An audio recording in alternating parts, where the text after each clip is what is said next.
Muito bem, falaremos agora quem é quem no registro de preço.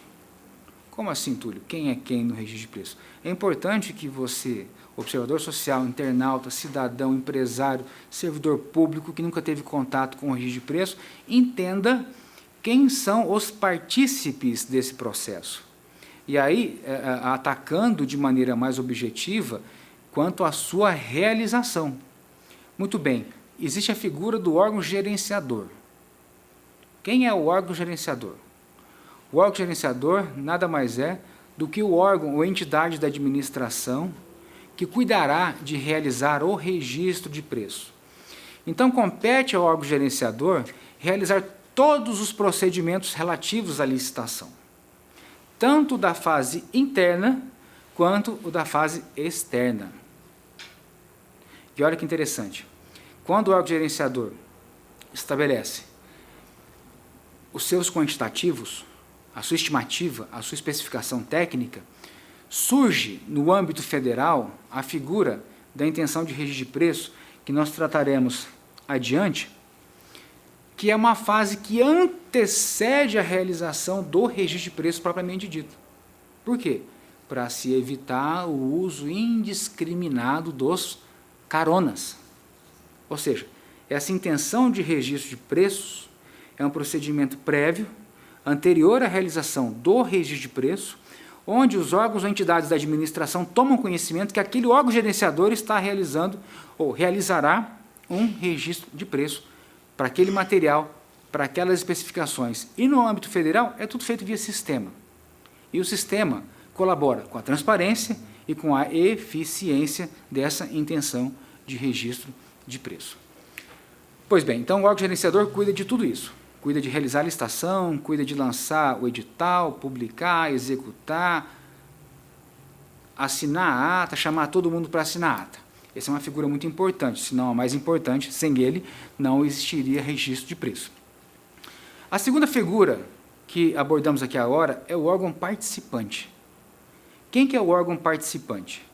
O órgão participante é aquele órgão que tomou conhecimento que o órgão gerenciador está realizando um registro de preço e forneceu ao órgão gerenciador a sua quantidade, a sua estimativa de preço, a sua especificação técnica, que tem que ser especificação técnica de acordo com o objeto que o órgão gerenciador está a realizar, e realiza todos os atos prévios para encaminhamento a esse órgão gerenciador. Quais são os atos prévios que ela realiza? A elaboração do termo de referência, com todos os conteúdos do parágrafo 2º do artigo 9º do Decreto 5.450 de 2005, elabora todas as condições de participação ali e encaminha para o órgão gerenciador. O órgão gerenciador recebe esse documento, analisa, coloca ele no formato que o órgão gerenciador vai utilizar e dá encaminhamento no registro de preço. Nós temos esse órgão gerenciador, nós temos o órgão participante e nós temos uma terceira figura, é o órgão não participante. Ou, para quem quiser denominá-lo, o participante extraordinário. Ou seja, quem é o participante extraordinário? É qualquer órgão ou entidade da administração federal, ali, que não colaborou com as estimativas, não mandou o termo de referência, não mandou a quantidade, e depois da ata pronta, já vigendo, pede ao órgão gerenciador para realizar a sua adesão. Então, ele vem e pede ao órgão gerenciador, solicita ao órgão gerenciador para realizar a sua adesão. Nós trataremos ali do órgão gerenciador e as suas características essenciais. Nós também temos um documento que é gerado, e já comentei com vocês, que é a ata de registro de preço. Vejam comigo. Ata de registro de preço, documento vinculativo obrigacional com características de compromisso para a futura contratação, em que se registram os preços, fornecedores, órgãos participantes e condições a serem praticadas, conforme as disposições contidas no instrumento convocatório e propostas apresentadas. O instrumento convocatório é o edital, ok? Nessa perspectiva, então, a ata é gerada ao final da licitação. Turma, tem a ata da sessão do pregão, ou ata da sessão da concorrência, mas não é essa ata. É a ata que é gerada após a homologação do certame, ok? Nós vamos deixar disponível um modelo de ata que é o modelo utilizado pela Advocacia Geral da União. E é recomendável que, no âmbito federal, se utilize esses modelos que são disponibilizados pela AGU. É recomendável também você, município, você, estado, que está utilizando recurso público federal, que também utilize desses modelos. Não está ferindo de maneira nenhuma a sua autonomia administrativa. É apenas a título de orientação e para futura prestação de contas dos recursos federais que estão sendo utilizados no município ou no distrito, ou no estadual, ou no estado, ou no distrito federal. Desculpe. Muito bem. Trataremos agora de como se realiza esse registro de preço. Como o registro de preço ele é realizado? Bom, mencionamos que na fase que antecede a realização do registro de preço, cria-se a figura da intenção de registro de preço. A Administração Pública Federal deverá realizar a intenção de registro de preço, salvo, se comprovada inviabilidade, deverá ficar registrado o porquê que essa intenção de registro de preço não foi realizada. Ele pode ser realizado por pregão presencial ou por pregão eletrônico, e aí, no pregão presencial ou eletrônico, observe no curso de pregão quais são os procedimentos para julgamento e habilitação do pregão. Na concorrência, mesma coisa, porque ele pode ser utilizado, ele pode ser realizado por meio de concorrência ou ele pode ser utilizado por meio do pregão. Na modalidade de pregão, o tipo de licitação sempre será o menor preço. Na modalidade de concorrência, se houver justificativa técnica em razão da especificidade do objeto, poderá ser utilizado o tipo de licitação técnica e preço, mas como regra, na concorrência também será utilizado o tipo de licitação menor preço, ok? Como ele é realizado? Ele sempre será realizado com critério de adjudicação por item, e não por preço global. Ou seja, via de regra, nós temos a adjudicação por item, e não por preço global. Na prática, como é que isso funciona, professor? Eu posso atribuir o menor preço global para o conjunto de itens que deverão ser adjudicados conjuntamente. Então, eu tenho um lote, dentro desse lote eu tenho uma relação de itens, e ao final o meu preço será o menor preço global de todos os itens que estão dentro desse lote. Mas essa não é a regra, essa é uma exceção. A regra é que eu licite no registro de preço, item a item. Nossa, Túlio, então quer dizer que eu tenho uma licitação para 300 itens, eu tenho que ter, posso ter um fornecedor registrado para cada item? Pode. E o que significa isso na prática? Significa, pessoal, que segundo a súmula 247 do Tribunal de Contas da União, quando o objeto for de natureza divisível, a sua adjudicação será realizada por item, salvo, comprovada inviabilidade, demonstrar que essa adjudicação deve ser por preço global ou por lote. Traz um exemplo prático. Caneta, item 1. Borracha, item 2. Lápis, item 3. E assim sucessivamente. Vamos falar agora, medicamento. Ácido acetil salicílico, 1. Medicamento ABC, 2. Medicamento tal, 3. Observe o quê? Que eu posso ter um fornecedor diferente para cada item. Isso amplia a possibilidade de participantes no processo.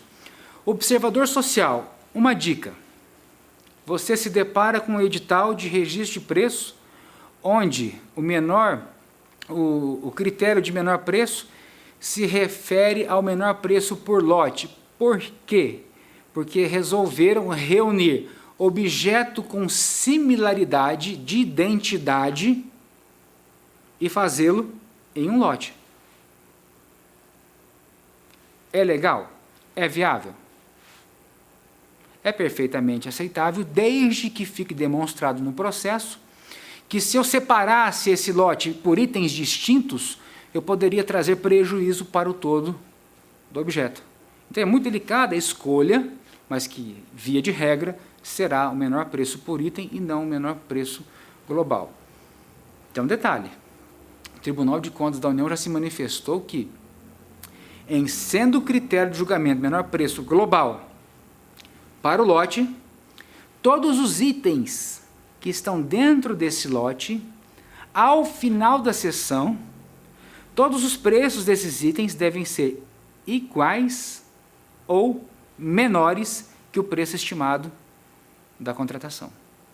Não serve só o menor preço global ser igual ou inferior ao preço estimado pela organização. Todos os preços dos itens devem ser iguais ou inferiores ao preço orçado pela administração. Isso é muito importante que você saiba, até para a realização de um controle eficiente, quando você se deparar com essa situação e procurar identificar o que ocorreu nesse caso específico.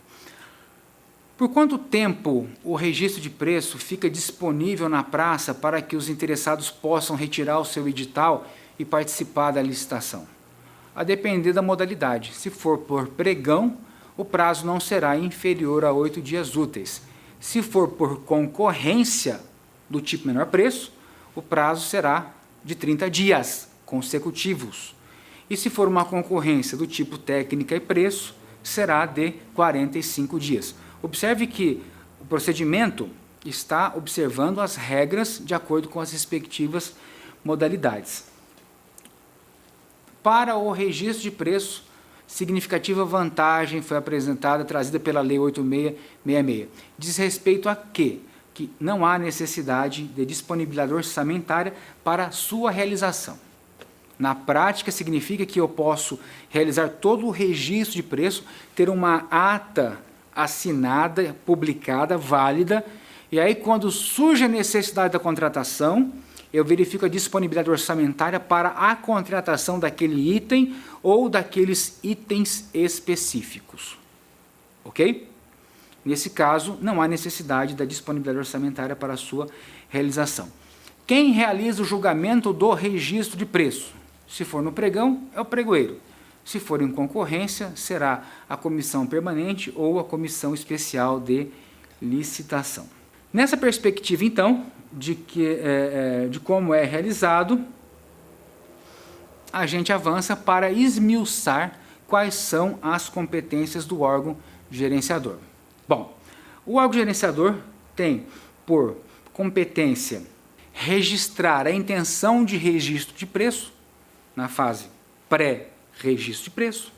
Ele tem competência em consolidar todas as informações relativas ao órgão gerenciador, ao órgão participante, promover os atos necessários à instrução processual, realizar pesquisa de mercado e de preço, realizar a pesquisa de preço identificando o valor estimado da licitação. Pessoal, interessante é que você agora entenda o seguinte: a partir do momento que eu tenho um preço estimado da contratação, a pergunta é, esse preço estimado, ele é sigiloso ou ele é público? Se eu estiver retratando um pregão que não seja para registro de preço, fica à conveniência do pregoeiro divulgar o preço estimado no edital. É a conveniência dele. Mas se o licitante, se o interessado perguntar qual é o preço estimado, ele tem a obrigação de fornecer, assim como para todos os outros. No pregão, para registro de preço, a divulgação do preço estimado e das quantidades unitárias é obrigatória. Ou seja, aqui não tem discricionalidade do pregoeiro. Ele tem que fornecer em razão do próprio comando legal definido no 7892. Tulio, mas tem o RDC, que é o Regime Diferenciado de Contratações Públicas. Aí sim, lá o preço é sigiloso, até a respectiva abertura das propostas comerciais. Ok, mas eu não estou tratando aqui do RDC, que é o Regime Diferenciado das Contratações Públicas. Mas é importante trazer esse comparativo. Mas lá no RDC, o preço não será sigiloso, por exemplo, se você adotar o critério de maior desconto. Ou seja, para a adoção do critério de maior desconto, você tem que saber qual é o preço estimado, então ele deixa de ser sigiloso. Ok? Na concorrência para registro de preço, a divulgação do preço estimado é obrigatória, conforme o artigo 7º da própria Lei 8666. O orçamento estimado em quantidades unitárias, a sua divulgação é obrigatória. Então, o órgão gerenciador vai ao mercado, faz a pesquisa e é obrigatório que ele divulgue essa pesquisa no edital ou no termo de referência para que todos todos tomem conhecimento do preço estimado pela administração. O órgão gerenciador confirma junto aos órgãos participantes a sua concordância em relação ao objeto, realiza o procedimento licitatório, gerencia a ata de registro de preço. Até então, por quê? A partir do momento em que o órgão participante receber cópia da ata de registro de preço, o órgão participante faz a sua gestão da sua ata de registro de preço. Ok? O órgão gerenciador tem por competência realizar eventuais negociações decorrentes da ata. Como assim, Túlio? Eu vou chegar na parte de alteração da ata e vou te mostrar que existem duas situações. Uma quando o preço, quando eu tenho uma ata vigente e o preço de mercado é elevado. Quando eu tenho uma ata vigente e o preço de mercado é reduzido. Então, conduzir esta negociação é competência do órgão gerenciador. É do órgão gerenciador também a competência para aplicar as penalidades em caso de inexecução dessa ata de registro de preço. Órgão participante. O que cabe ao órgão participante? A estimativa do consumo, o local de entrega e as condições de entrega. Aplicar as penalidades decorrentes da inexecução da sua parte na ata de registro de preço e tomar conhecimento de eventuais renegociações dessa ata de registro de preços, ok? Pois bem, como funciona o edital de registro de preço? É interessante que você se recorde que o artigo 40 da Lei 8666 de 93 traz quais são as cláusulas mínimas de um edital de licitação. Ali você tem desde a descrição do objeto até a própria condição de entrega, recebimento, provisório definitivo. Você tem da condição de habilitação até as disposições finais. Então, resumidamente falando, um edital de licitação, seguindo a regra do artigo 40, ele traz toda a parte normativa e a parte dos anexos. Para o registro de preço não vai ser diferente. Descrição do objeto de forma precisa, suficiente e clara, condições de apresentação da proposta, condições de habilitação, critérios de adjudicação, locais onde você vai poder observar e receber informações a respeito daquele edital, endereço para impugnação do edital, endereço para pedidos de esclarecimento. Eu digo aos colegas, aos observadores, aos alunos, aos internautas, sempre o seguinte: se neste edital você tem alguma dúvida, pergunte ao pregoeiro se o registro de preço está sendo realizado por pregão, ou pergunte à comissão de licitação se está sendo realizado por concorrência. E procure observar os prazos, limites para as solicitações de esclarecimentos e para as impugnações ao edital. Se porventura você estiver descontente com aquele edital, a impugnação é o remédio administrativo que você tem para demonstrar o seu descontentamento. Em caso de dúvida, o pedido ou a solicitação de esclarecimento é o remédio adequado para que você receba do poder público eventuais dúvidas ou tenha essas dúvidas sanadas por parte do poder público. Então você tem ali os critérios de julgamento, você tem ali as condições para a apresentação dos recursos administrativos, os casos de aplicação de sanção e aí todos os anexos que são parte integrante do edital de licitação. Então, para o registro de preço, não vai haver ali uma distorção do artigo 40, pelo contrário, aplicaremos o artigo 40 e as disposições do artigo 9º do decreto 7892 de 2013, ok?